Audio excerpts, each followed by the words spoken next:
মল্লিক মোড় থেকে ঢেউভাঙ্গা পর্যন্ত যে রাস্তাটা, এই রাস্তাটার ব্যাপারে যদি জানতে হয় ওনাকে বলবেন, ওনার যে বিরোধী দলনেতা শুভেন্দু অধিকারীর কাছে জেনে নিতে বলবেন ওই রাস্তাটা কেন খারাপ হয়ে আছে।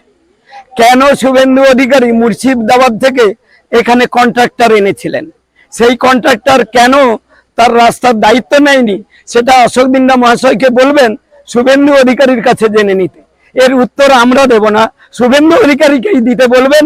আগামী দিনে আমি আশা করব নিশ্চয়ই অশোক দিন্দা মহাশয় এখনো এমএলএ থাকবেন। আগামী দিনে ময়নাতে নির্বাচনের পরে 4 তারিখের পরে এসে উনি এই উত্তরটা দিয়ে যাবেন কেন এই রাস্তাটা সারানো হয়নি, কেন খারাপ হয়ে আছে। এবং শুভেন্দু অধিকারী তৎকালীন মন্ত্রী ছিলেন, কেন তিনি মুর্শিদাবাদ থেকে, পূর্ব মেদিনীপুর জেলায় কি কোনো কন্ট্রাক্টর ছিল না, কেন মুর্শিদাবাদ থেকে কন্ট্রাক্টর এনে এই রাস্তাটা করেছিলেন।